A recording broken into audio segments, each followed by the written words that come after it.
మానికిని పరిశుద్ధాత్మకును ఆదియందు ఇప్పుడు ఎల్లప్పుడు యుగ యుగముల యందుండునట్లు మహిమ ఘనత ప్రభావం కలుగునుగాక. ఆమేన్. దేవునామకు స్తోత్రం కలుగునుగాక. గడిచిన వారం మరి పునరుత్థానం తర్వాత మొదటి ఆదివారం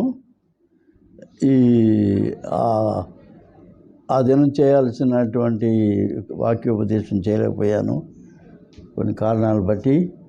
అయితే ఈ దినం అది కొంత దాన్ని వివరిస్తూ మరి రాబోయే మరి వచ్చే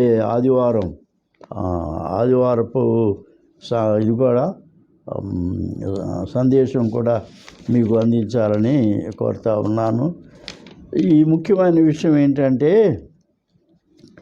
మన జీవితంలో మనుషుడికి ఒక జీవిత ప్రయాణంలో ఒక తోడుంటే బాగుంటుంది. ఒంటరి ప్రయాణం చాలా నిర్జీవంగా, నిస్సారంగా, అంత హుషారుగా ఉండదు. కానీ ప్రక్కన ఇంకొకరు తోడుంటే ఇక ఆ మాట చెప్పుకుంటూ చాలా హుషారుగా ముందుకు వెళ్ళిపోవడం జరుగుద్ది. మన ఆత్మీయ జీవితంలో కూడా మనకు ఒక గొప్ప దీవెన. నేను ఒక చిన్న సంగతి మీకు తెలియచేయాలని కోరుతున్నాను. మా చలపల్లి అనే గ్రామంలో మా నాన్నగారు చాలా కాలం సేవ చేశారు.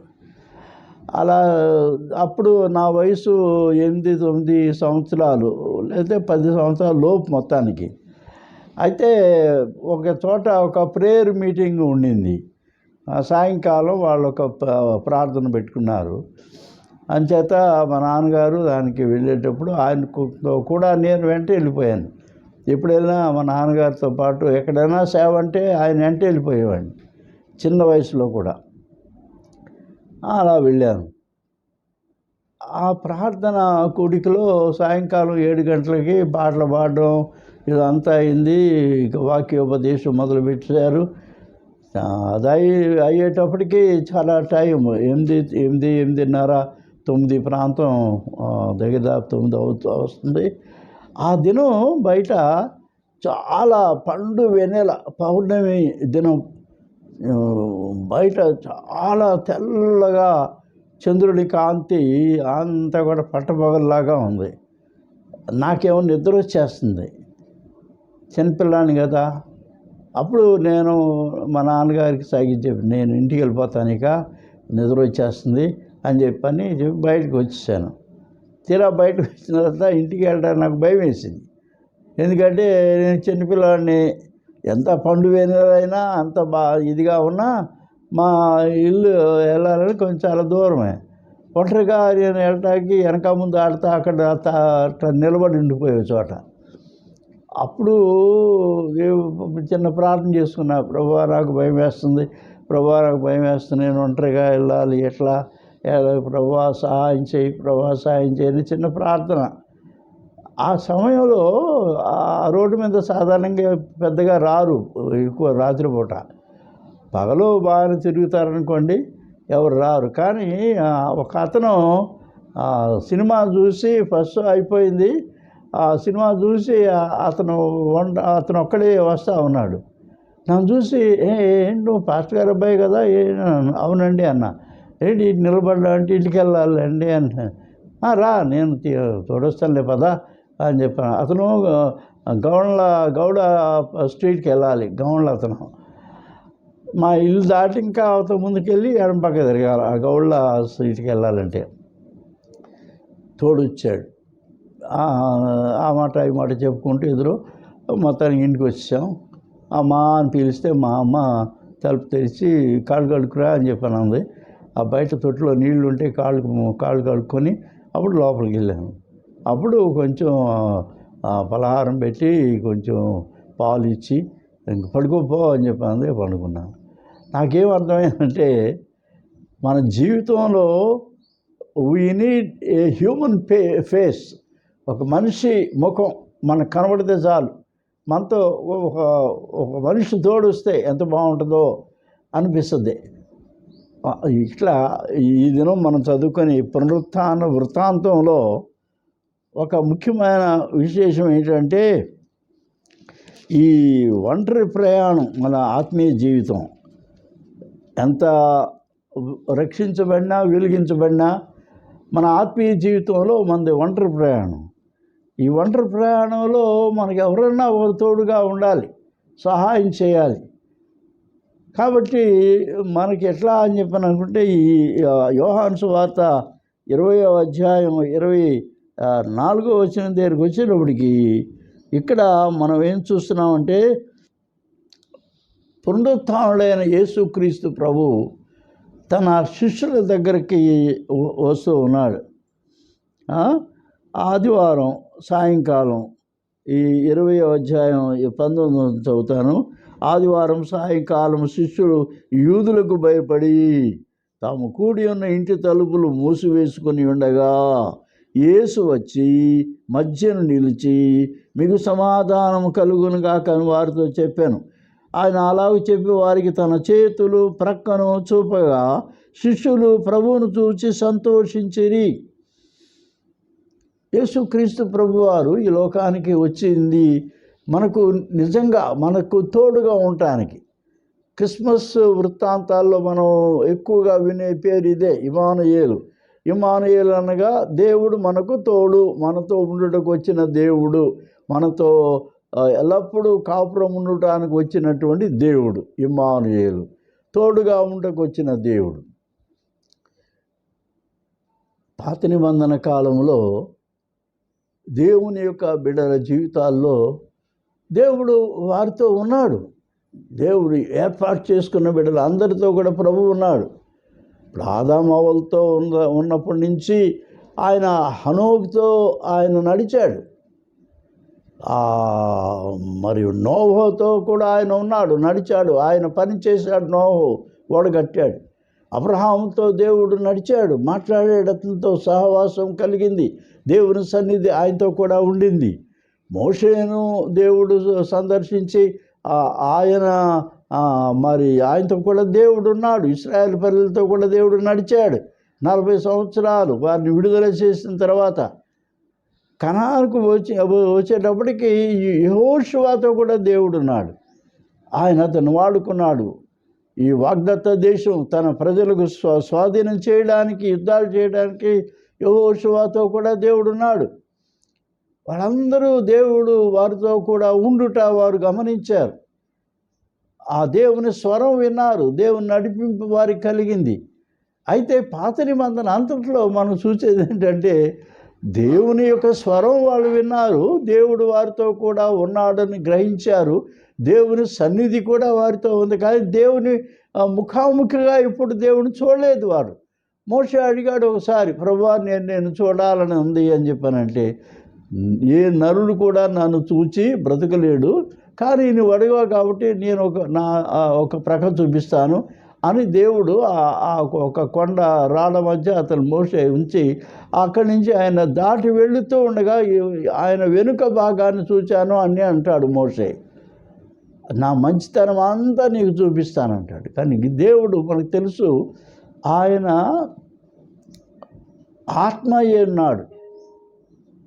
దేవుడు ప్రేమ, జ్ఞానం, సత్యం.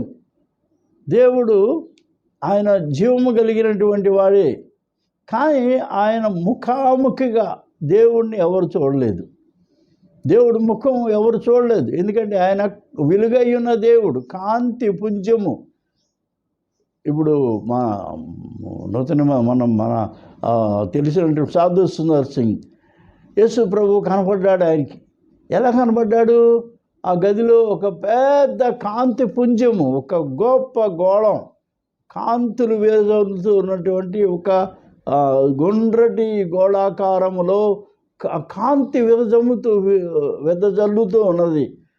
అందులోంచి దేవుని స్వరం విన్నాడు, యేసు ప్రభు వారి స్వరం విన్నాడు. అట్లాగే మన పౌలు జీవితంలో కూడా పౌలుకు కూడా అటువంటి వెలుగు దర్శనం కలిగింది. ప్రభు అతన్ని దర్శించాడు దమస్కు మార్గంలో. వెలుగే, కానీ దేవుని ముఖం చూడలేదు. కానీ దేవుని సన్నిధి కనిపించి వారితో ఉంది, దేవుడు వారితో ఉన్నాడు.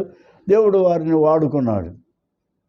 పాత నిబంధనలు అంతట్లో కూడా దేవుడు వారితో ఉన్నాడు. దేవుని సన్నిధి వారితో ఉన్నది. దేవుడిచ్చిన బలము సంసోను జీవితంలో ఉన్నది. అలాగే దేవుడు వారితో కూడా ఉన్నాడు. కానీ ముఖాముఖిగా ఫేస్ టు ఫేస్ దేవుడిని వారు ఎవ్వరూ చూడలేదు. దేవుడు వారికి అట్లా, ఎందుకంటే దేవుడు ఆత్మ, ఆయన నిరాకారుడు. ఆయనకు ఆకారం ఏమీ లేదు. కానీ ఆయన తన సన్నిధి వారితో ఉంచాడు. తన వెలుగుగా వారితో ఉన్నాడు, నడిపించాడు, తోడుగా ఉన్నాడు. నూతన నిబంధనకు వచ్చేవాడికి మనకేం కనిపిస్తుంది అంటే, దేవుడు ఒక ముఖముతో ఈ లోకానికి వచ్చాడు. He came with the face of a man. ఒక పశుబాలుడిగా ఈ లోకానికి ఆయన దిగి వచ్చినాడు. ఇమ్మానుయేలు, యేసు రక్షకుడు జన్మించినాడు. క్రిస్మస్ స్టోరీలో మనం చూసేది అదే. God came in to this world, but he came with a human face. మానవ ముఖముతో, మనుషులు చూడగలిగిన ఒక ముఖముతో దేవుడు దిగి వచ్చాడు. అలాగే 30 సంవత్సరాలు మరి నజరేతులో పెరిగాడు. ఇక ఆయన బాప్తిసం పొందిన తర్వాత ఇక దేవుని సేవ చేయడం, పరలోక రాజ్యం గురించి ప్రకటిస్తూ సేవ చేయడం మొదలుపెట్టాడు. శిష్యులను ఏర్పాటు చేసుకున్నాడు. వాళ్ళతో కూడా ఆయన ఉన్నాడు. వాళ్ళకు భుజించాడు, వాళ్ళకి బోధించాడు, వాళ్ళని నడిపించుకున్నాడు, వాళ్ళని వాడుకున్నాడు. వారికి అనేక సంగతులు వారికి బోధిస్తూ ఉండినాడు. With a face of a man, ఒక మానవ ముఖంతో దేవుడు వారితో కూడా ఉన్నాడు.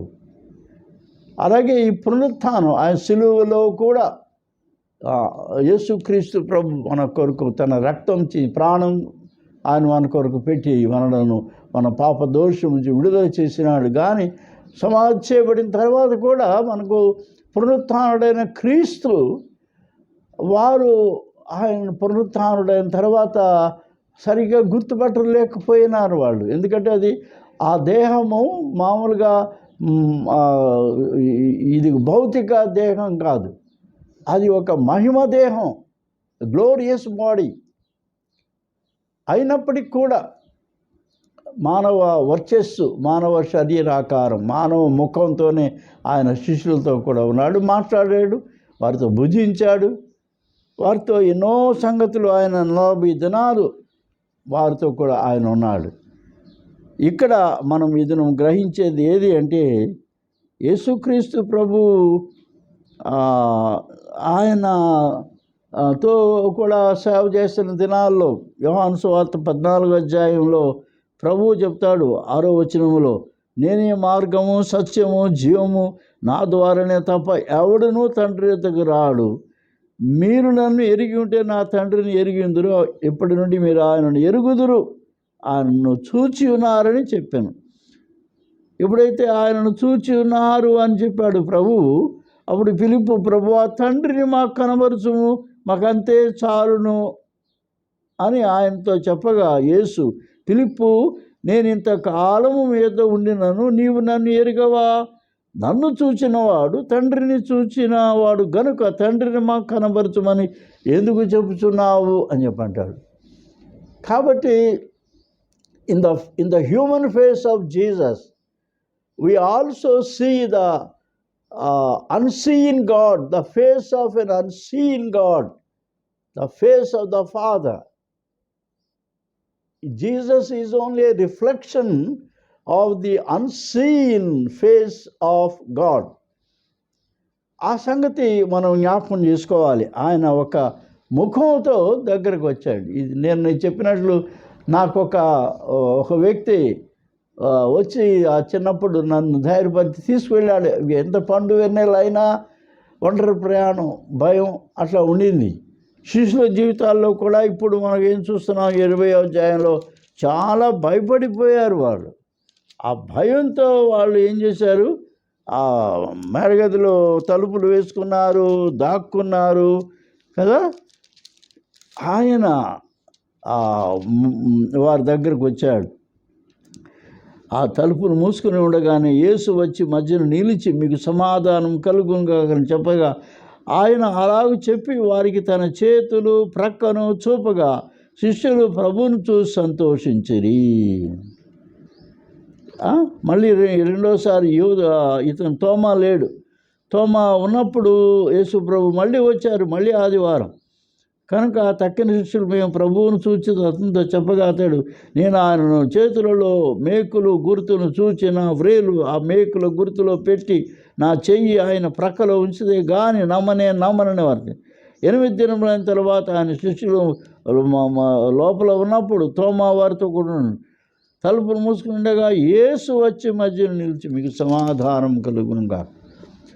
సో నేను మీకు ఇదనం చెప్పాలనుకున్నది ఏంటంటే, resurrected Jesus is always with his dear ones, people, the disciples are those who love God. దేవుని ప్రేమించే వారితో కూడా, విశ్వాసులైన వారందరూ, రక్షణ పొందిన వారందరితో కూడా ప్రభు ఎల్లప్పుడూ కూడా ఉంటాడు అనే సత్యాన్ని మనము జ్ఞాపకం చేసుకోవాల్సిన అవసరత ఉన్నది. కీర్తన గ్రంథం ఒక మాట మీకు నేను చదివి వినిపించాలని కోరుతున్నాను. అదేంటంటే 109వ దావీదు కీర్తనలో 109 ఒక మాట.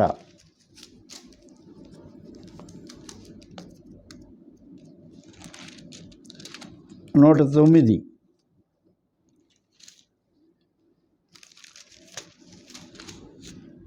ఈ కీర్తనలో ఉన్న ఒక మాట ఏంటంటే చివరిగా 31వ వచనం చివరి మాట, యెహోవా అతని కుడి ప్రక్కన నిలుచుచున్నాడు అంట. దేవుడు ఎందుకు వచ్చాడు ఈ లోకంలోకి యేసు ప్రభువుగా? ఆయన కేవలం మన పాపదోషం పరిహరించుటకు సిలువలో మన కొరకు మరణించడానికి వచ్చాడు, నిజమే. కానీ అంతకంటే తర్వాత రిజరెక్షన్ అయిన తర్వాత, పునరుత్థానుడైన తర్వాత యేసువారు మనతో కూడానే ఉన్నాడు. He still loves us. Therefore he is always likes to be with us. He desires to be with us. మనతో కూడా ఉండడానికి దేవుడు చాలా ఇష్టపడుతున్నాడు. ఎందుకంటే యెహోవా అతని కుడి ప్రక్కన నిల్చున్నాడు. యేసుక్రీస్తు ప్రభు పునరుత్థానుడైన తర్వాత తన శిష్యుల్ని విడిచిపెట్టి ఆయన ఉండలేదు. శిష్యులకు 40 దినాల్లో 11 సార్లు ప్రత్యక్షుడైనాడు. వారికి కనబడ్డాడు, వారితో మాట్లాడుతున్నాడు, వారితో కూడా భుజించాడు కూడా. అయినప్పటికీ కూడా వారి జీవితంలో ఉన్నటువంటి సందేహాలు, భయాందోళనలు అట్లాగే ఉన్నాయి. కానీ బట్ ఆయన రిజరెక్టెడ్, పునరుత్థానుడయ్యాడు, కనబడుతున్నాడు, మాట్లాడుతున్నాడు. వారి జీవితంలో వారికి గ్రహింపు కలిగే సంగతి ఏంటంటే, నేను మీతో కూడా ఉన్నాను. I am still with you, I am with you. నేను మీతో ఉన్నాను, మీ ప్రక్కన ఉన్నాను. పరిశుద్ధాత్మ మనతో కూడా ఉండుటకు ఆయన అనుగ్రహించాడు. ఈ పరిశుద్ధాత్మ, పెరాక్లెటస్ అనే పదానికి అర్థం ఏంటంటే, the one who is called to be on our side. ఎల్లప్పుడూ మన ప్రక్కన నిలబడి ఉండడానికి వచ్చినటువంటి దేవుని యొక్క సన్నిధి, దేవుని ఆత్మ, పరిశుద్ధ ఆత్మ మనతో కూడా ఉంటాడు, మన ప్రక్కన ఉంటాడు. He is always with us in our right hand side and he is always prepares our heart, a dwelling place of the Holy Spirit. Our spirit మన ఆత్మలో ఆయన పరిశుద్ధపరిచి, మన ఆత్మలోనే ఆయన ఒక నివాసం ఏర్పాటు చేసుకుంటాడు. ఆయన మనలో నివసిస్తాడు. పరిశుద్ధాత్మ డ్వెల్స్ ఇన్ అస్, మనతో ఉంటాడు, మన ప్రక్కన ఉంటాడు. Resurrected Christ is always with us, మనతో కూడా ఉన్నాడు, ఎల్లప్పుడూ మనతో ఉన్నాడు. He is a God with a human face. ముఖాముఖిగా దేవుడు తన శిష్యులతో కూడా ఆయన ఉన్నట్టుగా మనం గడిచిన వారం జరిగిన దీనిలో చూస్తాం. పునరుత్థాన క్రీస్తుతో ముఖాముఖి కలయిక, ముఖాముఖిగా దేవుడు మనతో ఉండడం. Resurrected Jesus confronting with his disciples. In the journey of life, మన జీవిత ప్రయాణంలో ఎమ్మాయి మార్గంలో ఉన్న శిష్యులతో కూడా నడిచినటువంటి ప్రభు. ఇఫ్ ఓన్లీ మనం నడుస్తూ వాళ్ళిద్దరం యేసు ప్రభు గురించి సంభాషించుకుంటూ ఉంటే, ఆయన గురించి మాట్లాడుకుంటే, ఈవెన్ భార్యాభర్తలైనా సరే మాట్లాడుకుంటూ ఉంటే, make sure that Jesus is also with you. ఆయన అదృశ్యుడైన దేవుడు, అనంతుడైన దేవుడు, మహా గొప్ప దేవుడు, జీవాధిపతి అయిన యేసు ఎల్లప్పుడూ ఉంటాడు. యేసు క్రీస్తు నిన్న నేడు నిరంతరం ఏకరీతిగా ఉన్నాడు. He is always with us, మనతో కూడా ఉన్నాడు. He confronts us in the journey of life. ఈ జీవన ప్రయాణంలో ఆయన మనతో కూడా ఉంటాడు అనేది ఈ పోయిన ఆదివారం మనం తెలుసుకున్నటువంటి సత్యం. పునరుత్థాన క్రీస్తు ముఖాముఖి కలయిక. ముఖం అనేది చాలా ముఖ్యం. ఎందుకంటే మన ముఖంలోనే మన యొక్క భావాలు, మన యొక్క ఇవన్నీ రిఫ్లెక్ట్ అవుతూ ఉంటాయి. ఏడుస్తున్నామా, సంతోషంగా ఉన్నామా, జాలి ఉందా, దయ ఉందా, ఎట్లా ఉన్నాయి, ఇవన్నీ కూడా the face is mirror reflection of our heart, of our emotions. మన యొక్క భావోద్రేకాలు అన్నిటినీ కూడా ప్రస్ఫుటంగా కనబరిచేటటువంటిది ఏది అంటే మన ముఖమే. మన ముఖాన్ని చూస్తేనే అందరికీ తెలుస్తూ ఉంటుంది ఎట్లా ఉన్నాం, ఎట్లా ఉంది, బాగున్నామా, సంతోషంగా ఉన్నామా అనే సంగతులు మనకు అర్థమవుతూ ఉంటాయి. అంచేత God with a human face we see in Jesus. Jesus is God with a human face. ఒక మానవ ముఖముతో దేవుడు యేసుక్రీస్తు ప్రభువునందు మనతో కూడా ఉన్నాడు.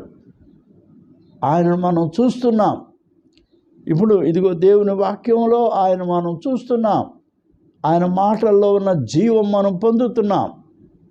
ఆయన సందేశంలో ఉండేటువంటి ఆ దీవెన, ఆ ఆశీర్వాదం, ఆ జీవమును మనము, మాటలు, దేవుని మాటలు మనము గ్రహిస్తున్నాం. మనకు ఆలోచన కలిగిస్తుంది. అలాగే ఈ దినం మనం జ్ఞాపకం చేసుకునే మరొక ముఖ్యమైన విషయం ఏంటంటే, యేసుక్రీస్తు ప్రభు ఆయన మనతో ఉంటాడు. మన ఎక్కడెక్కడ మనం తిరుగుతామో ఆయన కూడా మనతోనే ఉన్నాడు, వస్తున్నాడు. మన పని స్థలంలో కూడా ఆయన మనతో కూడా ఉన్నాడు అనే సత్యం ఈ ఆదివారం మనం చూస్తాం. పునరుత్థానం తర్వాత రెండవ ఆదివారంలో ఉన్నటువంటిది ఏది అంటే, పునరుత్థానుడైన ప్రభువుతో నీవు పనిచేయు స్థలములో గుర్తింపు కలిగి ఉండుట. ఎక్కడైతే మనం పనిచేస్తున్నామో ఆ పనిచేసే దగ్గర మనం యేసుక్రీస్తు ప్రభు మన దగ్గరికి వస్తాడు. ఆయన పని చేస్తున్నాడు కానీ సోమరిపోతుల దగ్గరికి రాడు, నిద్రపోయే వాళ్ళ దగ్గర ఉండడు. ఎందుకంటే వాళ్ళు ఎవరైతే దేవుని పనిలో నిమగ్నలై ఉన్నారో, దేవుని ఎరిగిన వారు, దేవుని ప్రేమిస్తున్నవారు, దేవుని సత్యం వారి హృదయంలో ఉంది. యేసుక్రీస్తు ప్రభుతో కూడా ఈ 3.5 సంవత్సరాలుగా ఉన్నటువంటి శిష్యులు వారి యొక్క జీవన ప్రయాసలో వాళ్ళు పాటుపడుతూ ఉంటే ప్రభువు కూడా వారితో ఉన్నాడు అనే సంగతి మనం ఇక్కడ గమనిస్తున్నాం. లూకా సువార్త మొదటి 14 వచనాలు మనం చూసుకుంటే అక్కడ యేసుక్రీస్తు ప్రభు వారితో కూడా వాళ్ళని కన్ఫ్రాంట్ చేస్తున్నాడు. Confronting with his disciples the resurrected Jesus. 21వ అధ్యాయం. ఆ తర్వాత యేసు తిబెరియ సముద్ర తీరమున శిష్యులకు మరలా తన్ను ప్రత్యక్షపరుచుకొనేను కదా. వాళ్ళతో కూడా ఉన్నాడు. వాళ్ళు ఎక్కడికి వెళ్తే అక్కడ వాళ్ళతో వస్తున్నాడు ప్రభు. ఇగో వాళ్ళు తిబెరియ సముద్ర తీరాన ఆ శిష్యులతో కూడా ఆయన కనబడ్డాడు. ఆయన తను ప్రత్యక్షపరుచుకున్న విధమేదనగా సీమోను పేతురును, దిదుమ అనబడిన తోమాయు, గలిలయలోని కానాను ఊరు వాడగు నతనీయులను, జబదయి కుమారులను, ఆయన శిష్యులలో మరి ఇద్దరును, కూడి ఉండిరి. అది శిష్యులందరూ ఒక దగ్గర ఉన్నారు. అక్కడ ఏం చేస్తున్నారు? వారు చేపలు పట్టడానికి వెళ్ళారు. ఇప్పుడు మన జీవనోపాధికి దేవుడు ఎప్పుడు అడ్డురాడు. ఆ జీవనోపాధి, ఆ పని చేసే దానిలో కూడా బహుశా నీవు ఏ పని చేసినా సరే, నువ్వు ఒక ఉద్యోగస్తుడు కావచ్చు, వ్యవసాయదారుడు కావచ్చు, వడ్రంగివాడు కావచ్చు, ఎలక్ట్రీషియన్ కావచ్చు, నువ్వు నీ యొక్క జీవితం కొరకు నువ్వు పడే ప్రయాసకు ఏ పనిలో ఉన్నా కూడా, కూలివాడు కావచ్చు, ఓ పెద్ద ఉన్నతమైన ఉద్యోగస్తుడు కావచ్చు, అధికారి కావచ్చు, ఎవరైనా సరే ప్రతి వారితో కూడా ఉండుటకే దేవుడు వారితో కూడా ఉంటాడు. దేవుని పనిచేస్తున్నారు, ప్రజల కొరకు పనిచేసేవారు అందరి దగ్గర దేవుడు ఉంటాడు కదా. మన ఉద్యోగ స్థలాల్లో, మనం పనిచేసే స్థలాల్లో, మన పొలాల్లో, మన యొక్క వ్యాపార కార్యకలాపములన్నిటిలో ప్రభువు మనతో కూడా ఉన్నాడు. ఆయన మనకు సహాయం చేస్తాడు, తోడై ఉంటాడు, సలహా ఇస్తాడు, నడిపింపిస్తాడు. మన జీవన ప్రయాసలో మనతో కూడా ఉండి, మన ప్రయాసలో మనకు తోడై ఉండే ప్రభువు పునరుత్థానుడు. శరీరధారిగా ఉన్నప్పుడు ఆయన వారితో కూడా ఉన్నాడు. ఇప్పుడు పునరుత్థానుడు అయిన తర్వాత రిజరెక్టెడ్ క్రైస్ట్ ఆయన ఎటువంటి వాడుగా ఇప్పుడు ఉన్నాడంటే he is cosmic Christ. Cosmic Christ అంటే ఈ universal presence. God presence is in the whole of universe. ఈ సర్వలోకం అంతట్లో, ఈ భూప్రపంచం అంతట్లో ఈ resurrected Christ, unlimited presence of Christ, resurrected Christ, the unlimited Christ. He is there everywhere. He is with his people in every working place. ఇది సత్యం మనం గ్రహిస్తున్నాం. చేపలు పట్టే శిష్యులతో కూడా ఆయన ఉన్నాడు. సిమోను పేతురు చేపలు పట్టడానికి వెళ్ళినాడు. వారందరూ వచ్చారు. వాళ్ళు సూర్యోదయం అవుతుండగా యేసు ధరిని నిలిచెను. అయితే ఆయన యేసు అని శిష్యులు గుర్తుపట్టలేదు. యేసు అడుగుతున్నారు, పిల్లలారా భోజనానికి మీ దగ్గర ఏమైనా ఉందా అని అడుగుతుంటే లేదని వారు ఆయనతో చెప్పరి. అప్పుడు ఆయన చెప్తున్నాడు, దోణి కుడి ప్రక్కన వలవేయుడి, మీకు దొరుకునని చెప్పిన గనుక వారాలు చేయగా చేపలు విస్తారముగా పడినందున వల లాగలేకపోయిరి. చూసారా, యేసుక్రీస్తు ప్రభు వారితో ఉంటే ఎంత ప్రయోజనం, ఎంత లాభమో. ఆయన వారితో చెప్పాడు ఎటువైపు వల వేస్తే మనకు విస్తారమైన చేపలు పట్టడానికి అవకాశం కలుగుద్దో చెప్పాడు. కుడివైపున వల వేయండి అని చెప్పాడు. దోణిను లోతుకు నడిపించి మీరు కుడివైపుకు వల వేయండి. చాలా ప్రాముఖ్యమైన విషయం ఏంటంటే, యేసుక్రీస్తు ప్రభు మన జీవితంలోకి ఆయన వచ్చినప్పుడు మన జీవన ప్రయాసకు సత్ఫలితము, సమృద్ధి ఫలితం కలగడానికే ప్రభు మనతో ఉండి మనకు సహాయం చేస్తాడు. He is not only with us, he gives us such advice. The word that he gives to us will really brings great fruit, abundance of result. గొప్ప ఫలితం మనకు లభిస్తుంది. విస్తారమైన ఫలితం, సమృద్ధి ఫలితం, fullness of the result of our work. మన పనిలో సమృద్ధి అయిన ఫలితాన్ని మనము పొందుతాం. కాబట్టి యేసువారు మనతో పనిలో మనకు సహాయం చేస్తున్నాడు.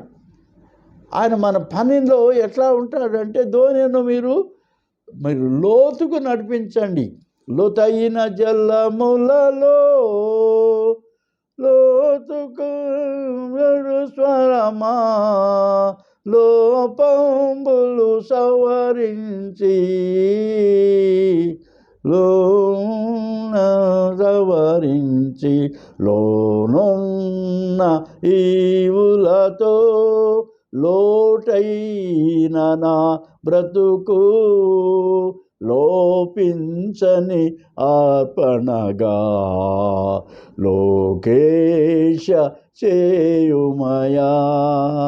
మన జీవితంలో మనకున్న కొదువలు, మన కొరతలు, మన అవసరాలు, మన అక్కర్లు, లోటైనటువంటి మన జీవిత పరిస్థితులన్నిటిలో కూడా ప్రభువుతో కూడా మనం ఆయన మాట విని కొంచెం లోతుకు మన జీవితాన్ని నడిపించాలి. విశ్వాస జీవిత ప్రయాణంలో నావలో వల లోతుకు నడిపించి వేయాలి, లోపలికి వేయాలి.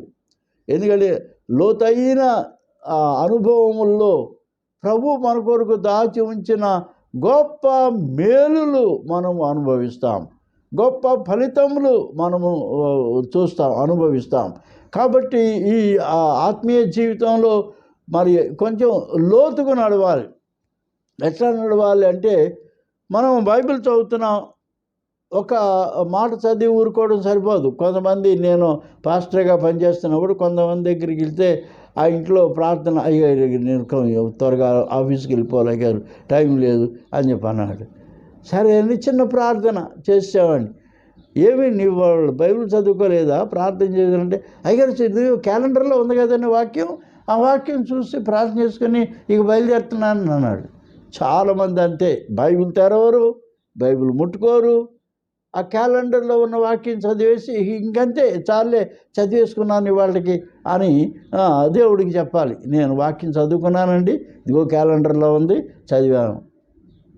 ఏముంటుంది అక్కడ? ఒక చిన్న వాక్యం ఉంటుంది, సరిపోద్దా? సరిపోదు. అట్లా మనం బైబిల్ని అట్లా చదవకూడదు. బైబిల్ చదివితే చదవండి, ఒక 3-4 అధ్యాయాలు, పాత నిబంధనలో ఒక 2 అధ్యాయాలు, కీర్తన గ్రంథంలో ఒక 2 అధ్యాయాలు, క్రొత్త నిబంధనలో సువార్తల్లో ఒక 2 అధ్యాయాలు, పౌలు పత్రికల్లో ఒక 2 అధ్యాయాలు, ఒక అధ్యాయము, అట్లా ఒక 4-5 అధ్యాయాలు బైబిల్ అంతట్లో మనం దినానికి చదువుకుంటూ ఉండాలి. లోతైన ఆత్మీయ అనుభవం కొరకు మనము వాక్యము లోతుల్లోకి వెళ్ళాలి. 1-2 సార్లు చదవాలి. చదివిందే చదివి ఒక 2-3 సార్లు చదివితే దాని లోపల దేవుడు ఉంచినటువంటి లోతైన భావం, అర్థం మనకు స్ఫురిస్తుంది. పరిశుద్ధాత్మ ఎప్పుడు కూడా మనతో కూడా ఉండి ఆయన లోతుకు నడిపించి మనకు ఆత్మీయమైన గొప్ప సత్యములు మనం గ్రహించేటట్టుగా పరిశుద్ధాత్మ దేవుడు మనకు సహాయం చేస్తూ ఉంటాడు. ప్రార్థన జీవితం కూడా ఏదో గబుక్కున బెడ్ సైడ్ ప్రేయర్ లాగా చిన్న ప్రార్థన చేసుకుని మంచంకి పడుకోవడం కాదు.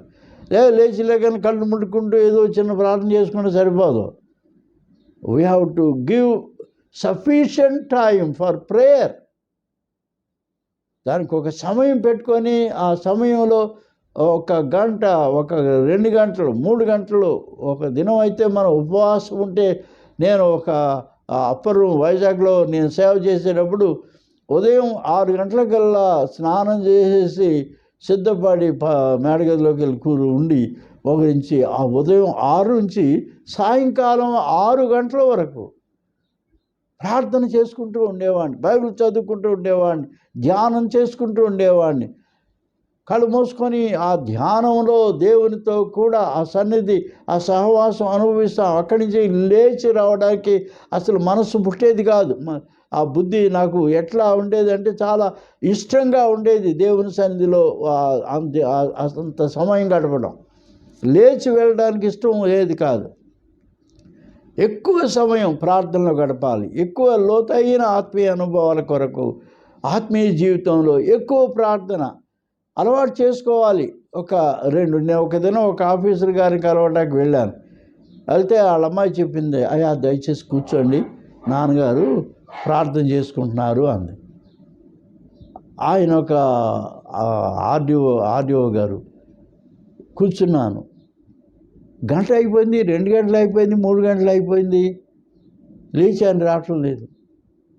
నేను కూడా కూర్చొని చిన్న బైబిల్ తీసుకుని చదువుకుంటూ అక్కడే కూర్చున్నాను. 3 hours అయిపోయిన తర్వాత ఆయన బయటకు వచ్చాడు. సారీ పాస్టర్, నా ప్రేయర్ టైం ఇది అన్నాడు. 3 hours అంత పెద్ద ఉద్యోగి, అంత బాధ్యత కలిగిన ఉద్యోగి 3 గంటలు ప్రార్థనతో దేవునితో గడపడం, దేవునికి అంత సమయం ఇవ్వడం నాకు చాలా సంతోషం అనిపించింది.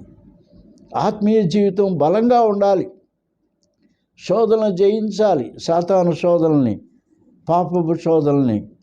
ఇంకా మన జీవిత పరిస్థితుల్లో మనకు కావలసినంత ఆత్మీయ బలం ప్రేరణగా ఉంది. పునరుత్థానుడైన క్రీస్తు మనతో కూడా ఉన్నాడు, నడిపిస్తున్నాడు, మన పనిలో మనతో ఉన్నాడు, సహాయం చేస్తున్నాడు, తోడుగా ఉంటాడు. మన జీవితంలో చాలా ముఖ్యమైనది ఏదంటే, మన ప్రయాసలో, మన పనిలో ప్రభువు ఉంటే, ఆయన తోడుగా ఉంటే, ఆయన ఆజ్ఞానుసారంగా ఆయన మాటను అనుసరించి మనం కనుక పనిచేస్తూ ఉంటే జరిగే సంగతి ఏంటంటే, ఆ పని చాలా ఫలవంతంగా మనకు మంచి ఫలితం ఇస్తుంది, సమృద్ధి అయిన ఫలితం ఇస్తుంది. ఇదిగో చూడండి, వారి దేవుని మాట విని, యేసుప్రభు వారి మాట విని పేతురు మొదలైన శిష్యులు దోణిని లోతుకు నడిపించి కుడివైపున వల వేసేటప్పటికి విస్తారమైన చేపలు, ఆ వల నిండా చేపలు, వల చాలా మరి ఎక్కువ చేపలు పడడం వల్ల లాగలేకపోయారు వాళ్ళు. అంత విస్తారమైనటువంటి ఫలితం ప్రభు వాళ్ళ ప్రయాస కొరకు ఇచ్చాడు. మన జీవితంలో కూడా అంతే. లోతైన ఆత్మీయ అనుభవంలోకి వెళ్దాం. ఆత్మీయ అనుభవం ప్రార్థనలో, వాక్యంలో, సువార్త చెప్పడంలో, దేవుని సేవ చేయడంలో, దేవుని కొరకు పనిచేయడంలో మనం మరి లోతైన ఆత్మీయ అనుభవంతో కూడా మనం ఉంటే మనము తప్పకుండా గొప్ప ఫలితం మనం అనుభవిస్తాం. సమృద్ధి ఫలితం, విస్తారమైన ఫలితం ప్రభు మనకు అనుగ్రహిస్తాడు. ఆయన ఎప్పుడు కూడా మనల్ని విడిచి ఉండే దేవుడు కాడు. మనం నమ్మిన యేసు ప్రభు ఆయన ఎల్లప్పుడూ మనతో ఉంటాడు. నిన్న నేడు నిరంతరం తన శిష్యులతో కూడా ఉన్నాడు. ఆయన యుగములు జీవించే జీవాధిపతి అయిన ప్రభువు, మన రక్షకుడైన యేసుక్రీస్తు. అంచేత ఈ పనిలో ఇంత గొప్ప విస్తారమైన ఫలితం ప్రభు అనుగ్రహించడం కారణం ఆయన మాటకు లోబడడం, లోతైన ఆత్మీయ అనుభవంలోకి వెళ్ళడం. ప్రార్థనా జీవితంలో ఇంకా లోతైన ఆత్మీయ అనుభవంలోకి వెళ్ళాలి. ఎక్కువ సమయం ప్రార్థనలో, ధ్యానంలో, దేవుని సన్నిధిలో గడపాలి. అలాగే దేవుని వాక్యము చదవడంలో ఎక్కువ సమయం గడపాలి, ఎక్కువ పఠించాలి, వాక్య ధ్యానం చేయాలి. యెహోవా ధర్మశాస్త్రమందు ఆనందించువాడు వాడు విస్తారంగా ఫలిస్తాడు. నీటి వర నాటబడినదై ఆకువాడక తన కాలమందు ఫలమిచ్చు చెట్టు వలె ఉంటాడు. లోతైన ఆత్మీయ అనుభవం కావాలి. దేవుని మాటకు లోబడాలి, ఆయన చిత్తమునకు లోబడాలి. ఆయన ఉద్దేశములు, ఆయన సంకల్పము, ఆయన ఏర్పాటు మనము జరిగిస్తూ ఉండాలి. ప్రభు మనతో ఉంటాడు, తోడై ఉంటాడు. పరిశుద్ధాత్మ దేవుడు మనతో ఉంటాడు, సహాయం చేస్తాడు. మరి లోతైన ఆత్మీయ అనుభవంలోకి మనం వెళితే దేవుడు మనతో కూడా ఉండి విస్తారమైన ఫలితం మనకు ఆయన అనుగ్రహిస్తాడు, జయం అనుగ్రహిస్తాడు. తోడ్పాటులో, దేవుని సన్నిధిలో, ఆయన సహవాసంలో విస్తారమైన ఫలితం అనుభవించడానికి గొప్ప అవకాశం ఉంది. కాబట్టి ఈ పేతురు, ఈ శిష్యులందరూ కూడా దోణిను లోతుకు నడిపించి కుడి ప్రక్కన ఆయన అన్నట్టు ఆయన వాక్యమునకు లోబడి కుడివైపున వల వేసేటప్పటికి విస్తారమైన చేపలు వారికి లభించినాయి. మన జీవితంలో కూడా అంతే. పునరుత్థానుడైన క్రీస్తు మనతో కూడా ఉన్నాడు. మన ప్రయాసలో మనతో కూడా ఉండి, మన పనిలో ఆయన మీద మనం దృష్టి ఉంచితే సమృద్ధి అయిన ఫలితం, విస్తారమైన ఫలితం, గొప్ప జయము మనకు అనుగ్రహిస్తాడు. దేవుడి మాటలు, మరి పరిచర్యను దేవుడు దీవించును గాక. ఆమేన్. ఓ దేవా, మా పరమ తండ్రి, ఈ వాక్యమును, ధ్యానమును మీ నామ మహిమార్థమై ఆశీర్వదించండి. ఈ యొక్క వాక్య ధ్యానమును ఆలకించిన ప్రతి వారిని దీవించి ప్రభువా లోతైన ఆత్మీయ అనుభవంలోకి నడిపించండి. నీ మాటకు లోబడే అనుభవంలోకి, నీ చిత్త ప్రకారం చేయడానికి ప్రభువా మాకు సహాయం చేయండి. గొప్ప విస్తారమైన ఫలితం, గొప్ప జయం మీ నామం పేర ప్రతి కార్యములు ప్రతి ప్రయాసలో ప్రభువునందు మా ప్రయాస వ్యర్థము కాదని ఎరిగి ఎల్లప్పుడూ ప్రభు కార్యాభివృద్ధి యందు మరి స్థిర మనస్సులుగా ఉండటకు మా కృప దయచేయం. ఈ వాక్యము ధ్యానము దీవించుమని యేసు పుణ్యనామం బట్టి మిక్కిలిగా ప్రార్థిస్తున్నాను పరమ తండ్రి. ఆమేన్. తండ్రి, కుమారుడు, పరిశుద్ధాత్మైన సర్వశక్తి గల ప్రభు దీవెన సదా మీకు తోడయండి కాపాడునుగాక. ఆమేన్.